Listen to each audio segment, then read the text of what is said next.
या वधूचे माता पिता इथं येऊन पूर्वेला तोंड करून बसा.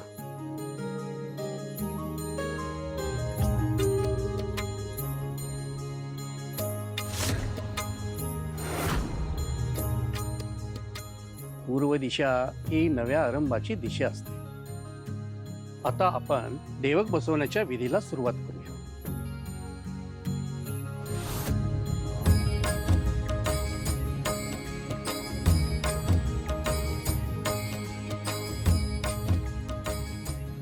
पण गुरुजी, हा विधी कशा पायी करायचा? देवक बसवणे हा विधी केवळ परंपरा नाहीये, तर देवतांना आपल्या शुभ कार्यात सहभागी करून घेण्यासाठीचा पवित्र संकल्प आहे. कुलदेवी आणि कुलदेवतांचे स्मरण करण्यासाठी या कलशाची स्थापना केली जाते. त्यांचा आशीर्वाद या कार्यावर सदैव राहावा म्हणून.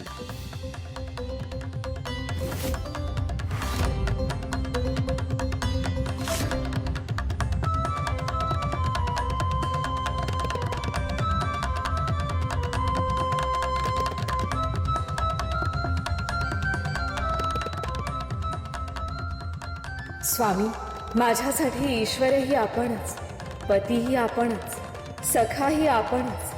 आपल्या विवाहाच्या कार्यात विघ्नांची मालिका असण्याची जन्मोजन्मीची व्यथा आपल्याला आहे.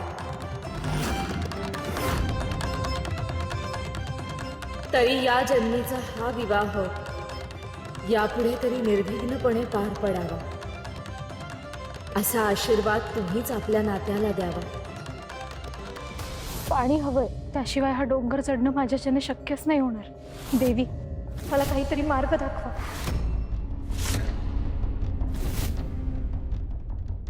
पाणी?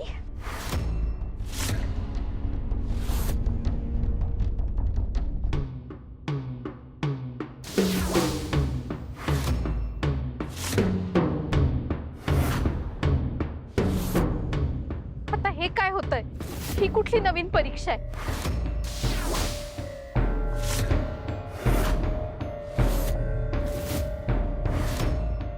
यातील फक्त एकच गोष्ट तू निवडू शकतेस. एका बाजूला न्याहारीचं गाठोडं आणि फिरकीचा तांब्या, तर दुसऱ्या बाजूला सोन्याच्या ताटात मांडलेली स्वादिष्ट पदार्थांची मेजवानी. निवड तुझी आहे. ही मेजवानी, यात सगळे माझ्या आवडीचे पदार्थ आहेत. खरं तर राजमहालातून बाहेर पडल्यापासून मी असं अन्न पाहिलं सुद्धा नाही. काय करू? मला हे ग्रहण करायची इच्छा तर आहे, पण न्याहारी आणि पाणी यांची जर निवड केली तर पुढच्या प्रवासात मला यांचा उपयोग होईल. काय करू? नक्की काय निवडू? योग्य वेळी योग्य निवड करणे खूप महत्त्वाचे असते पद्मा.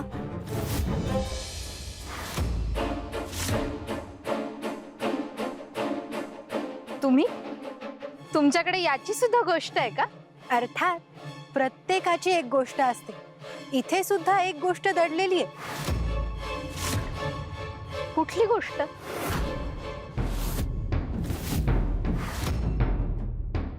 परशुरामाची गोष्ट. परशुरामाची गोष्ट?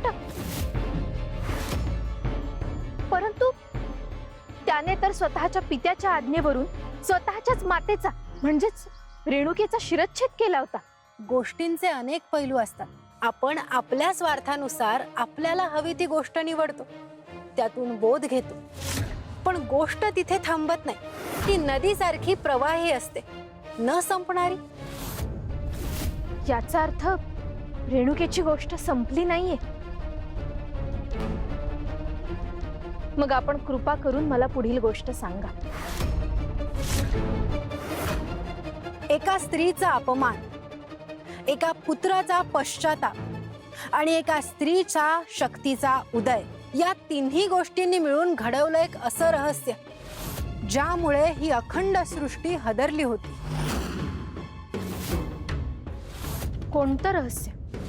तेच रहस्य ज्याचा संबंध तुझ्या या निवडीशी आहे.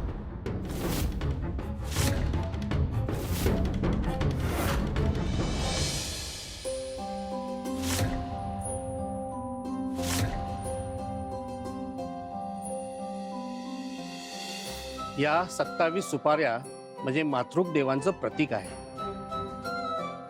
त्यांच्या कृपेने हे मंगल कार्य निर्विघ्नपणे पार पडते.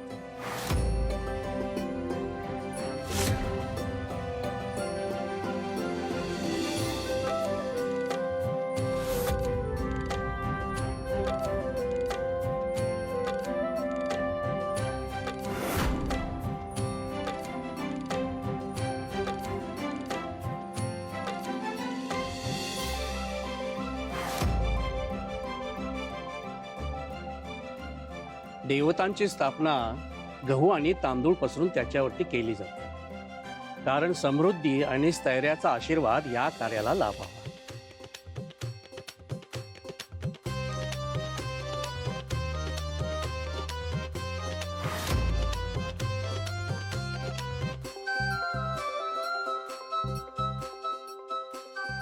याला सुगड म्हणतात. या हे सुपामध्ये ठेवून द्या.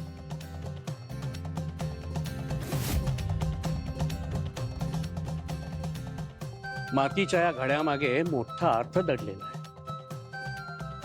आणि आपलं जीवनही या मातीच्या घड्यासारखंच असतं. जपलं तर आकार घेतं, आणि सांभाळलं तर सुख देतं, आणि धक्का लागला तर भंगून जातं. देवक बसल्यानंतर उत्थापन होईपर्यंत कोणतीही विघ्न, कोणतीही बाधा या कार्याला स्पर्श करू शकत नाही. चला आता सगळ्यांनी नमस्कार करूया.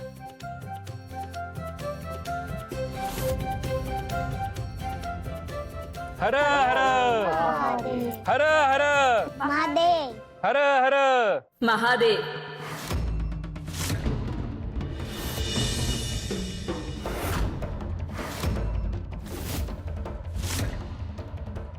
हे काय? देवा,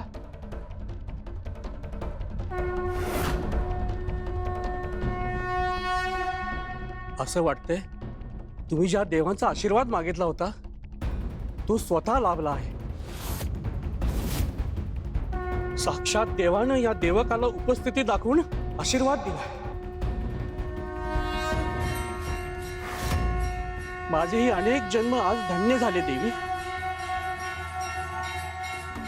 देवक बसण्याचा विधी पूर्ण झाला.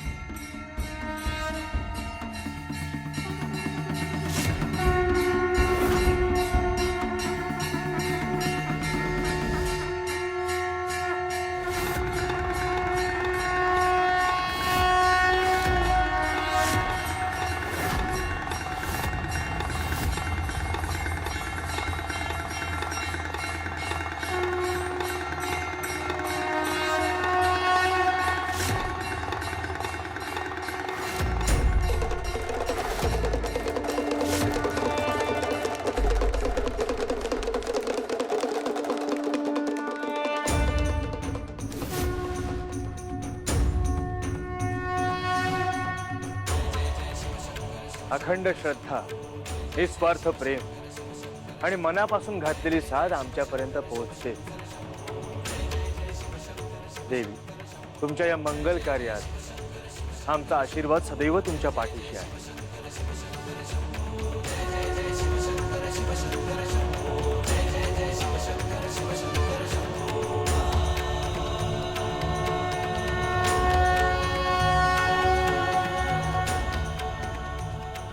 तुमच्या या कार्यात कोणतीही वक्रदृष्टी पडणार नाही, आणि जो प्रयत्न करेल त्याचा नाश अटळ आहे.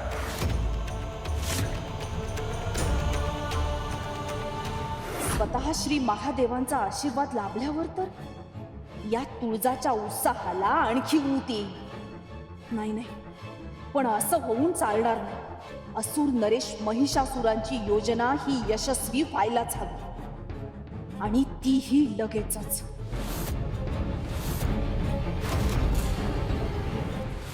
काळजीपूर्वक ऐक पद्मा. प्रत्येक गोष्ट एक वळण घेते, आणि अशाच वळणावरती तू आणि आपली गोष्ट आली. रेणुकेच्या मनात क्षणभर एक विचार आला, आणि त्या विचाराला अपराध मानत जमदग्नी ऋषींनी परशुरामाच्या हातून तिचा शिरच्छेद करवला. पण परशुरामाची पितृभक्ती पाहून जमदग्नी ऋषी प्रसन्न झाले आणि त्यांनी त्याला वर मागण्यास सांगितले. तेव्हा परशुरामाने अत्यंत चातुर्याने आपल्या आईला जीवनदान मिळावे आणि भावांना उशाप मिळावा असा वर मागितला आणि जमदग्नींनी तो वर मान्य केला आणि रेणुका पुन्हा जिवंत झाली.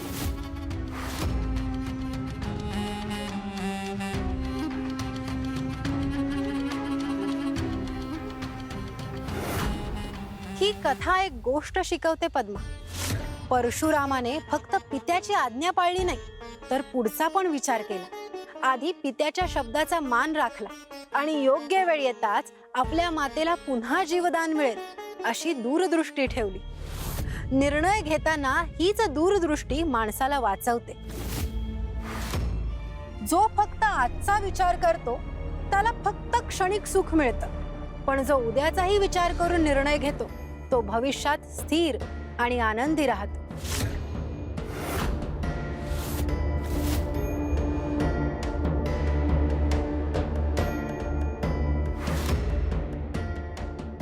मला कळलंय तुम्ही मला काय सांगायचा प्रयत्न करताय.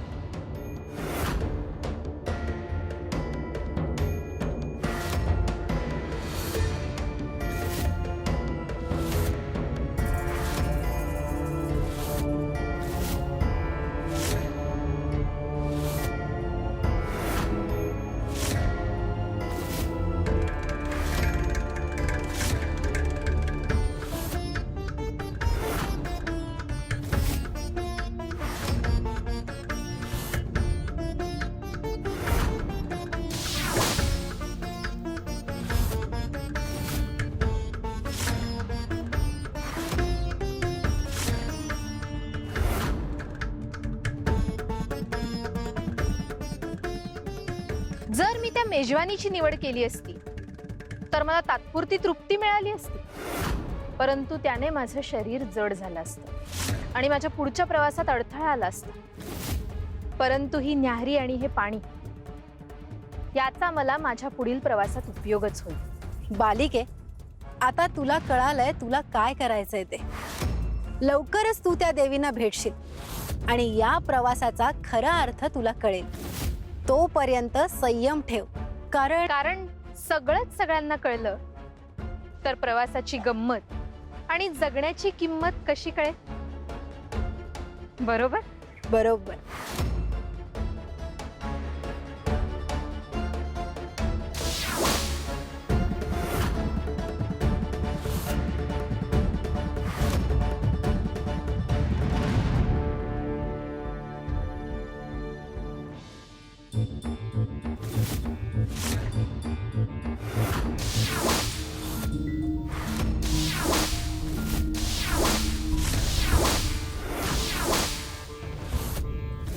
देवा, तुम्ही कुठल्या विचारात आहे का?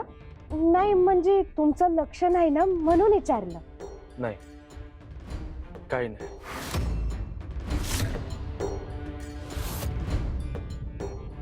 देवी, आम्हाला तुमच्याशी काहीतरी महत्वाच्या विषयावर बोलायचं आहे.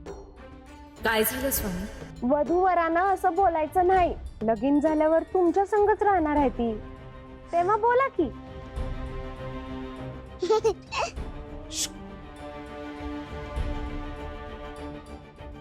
अगं असं काही नाही बरं का, तुम्ही बोला. अगं ते देवादिदेव महादेव आहेत, त्यांच्याशी जरा आदरानं बोलावं. अहो, आदरानच तर बोलली म्या. ते महादेव आहेत पण आपले जावई बी आहेत की, आणि जावयाची थोडी थट्टा केली तर कुठं बिघडलं? तुला दात काढायला काय होतं का सारखं? देवा, तुम्ही मनाला लावून घेऊ नका. तुम्ही अन्न ग्रहण करा. हा, नाही, आम्ही आता हे अन्न ग्रहण करू शकणार नाही.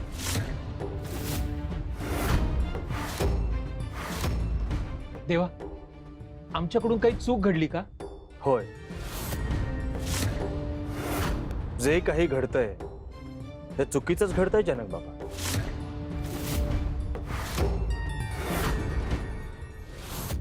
अहो, आपण तर खूप काळ एकत्र घालवला आहे. जेव्हा जगदंबेसाठी आम्ही शिवारूपात अवतरलो होतो, तेव्हा प्रत्येक पावलावर तुम्ही आमच्या सोबत उभे होता.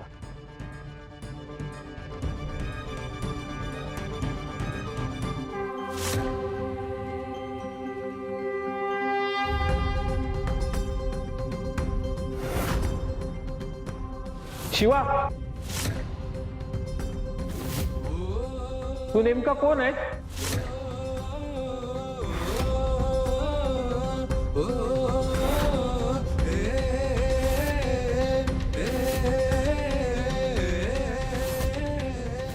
नातं फक्त या जन्माचं नसतं जनक बाबा. काही नाती काळाच्या पलीकडे जातात आणि आपलं नातं तसंच आहे. आपण सारे नात्याच्या एका धाग्याने बांधलो गेलो आहोत. देव, मनुष्य असे भेद आत्म्याला नसतात आणि तसेच आपल्यातही नाही. मी तुमच्यासाठी शिवा होतो आणि तुम्ही माझ्यासाठी तेच कठोर शिस्तप्रिय जनक बाबा व्हा. त्यामुळे जोपर्यंत तुम्ही मला पुन्हा एकदा शिवा म्हणून हाक मारत नाही, तोवर मी अण्णाचा एक कणही ग्रहण करणार नाही. आणि ही आज्ञा नाही, हा शिवाने त्याच्या जनक बाबांकडे केलेला हट्ट आहे. देवा, अहो पण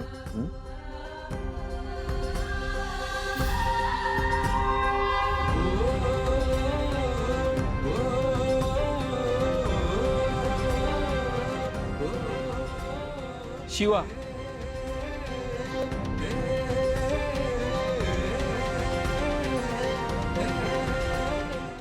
तुम्ही तू अद्भुत आहेस बाळा. कथा पुराणांमध्ये ऐकलं होतं की शिवा सर्वसमावेशक आहे. देव, दानव, ऋषी, मुनी, यक्ष, गंधर्व सगळ्यांना तो समान नजरेनं पाहतो. पण आज त्या कथांचा अर्थ प्रत्यक्ष अनुभवायला मिळाला बघ. आज जाणवलं, कैलासाचा अधिपती असूनही शिवाला अहंकाराचा लवलेशही नाही. म्हणूनच त्रिलोकात तुला देवांचा देव, महादेव असं म्हटलं जातं. चला, आज त्या शिवाची पुन्हा नव्यानं भेट झाली. त्या काळी काही माहित नव्हतं, पण आता वाटतंय त्या वेळेला तुमच्या बरोबर जास्त वेळ घालवायला मिळाला असता तर जरा बरं वाटलं असतं. हा, मग त्यात काय अडचण आहे? गंगाई आहेतच की इथे सगळं सांभाळायला. तुम्ही काही काळ आमच्या महालात चला. नाही बाबा, तुम्ही कुठेही जाणार नाही. तुम्ही इथेच राहणार. अगं बाळा, मला दोन्हीकडे राहायला आवडेल, पण मला जावं लागणार आहे. परंतु बाबा, असं कसं? तुम्ही आत्ता तर आला आहात ना, आणि आता परत जाण्याची वार्ता? नाही, ते काही आम्हाला माहित नाही. तुम्ही कुठेही जाणार नाही. मुलीच्या लग्नापेक्षा महत्वाचं काय कार्य आहे? तुला कसं सांगू बाळा? खरं सांगा. इथे जवळच्या गावात एक म्हातारी देवी भक्त आहे. तिच्या शेवटच्या काळात तिला मी देवीची आख्यायिका ऐकवावी अशी तिची इच्छा आहे. मी तिला तसं वचन दिलंय. आता तुम्ही आलाच आहात तर मग विवाहानंतरच गेला असतात ना? अगं 2च दिवसात परत येणार आहे. तवर तुझी हळद होऊन जाईल. लग्नाला मी पोचणारच आहे. मग झालं. मनुष्याचं कर्म बऱ्याचदा त्याच्या धर्मापेक्षा मोठं ठरतं. आणि तुमचं तर कर्म आणि धर्म एकच आहे. जनक बाबा, तुम्ही दिलेलं वचन पाळा. तुम्ही येईपर्यंत आमच्या लग्नाचा मुहूर्त उजाडणार नाही.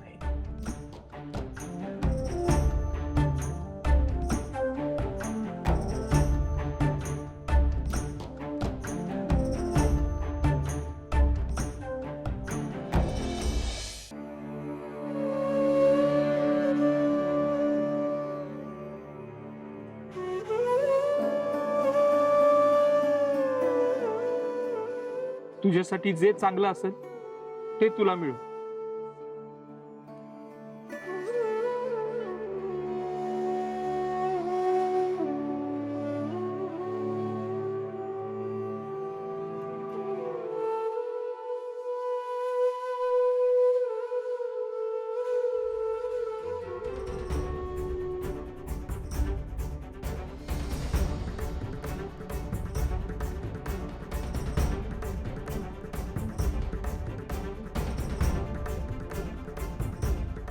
लवकर या.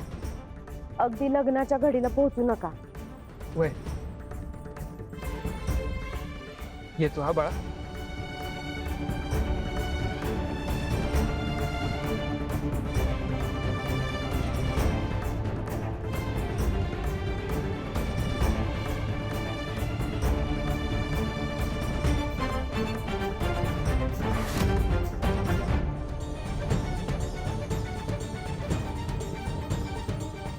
हीच वेळ आहे शुंभा.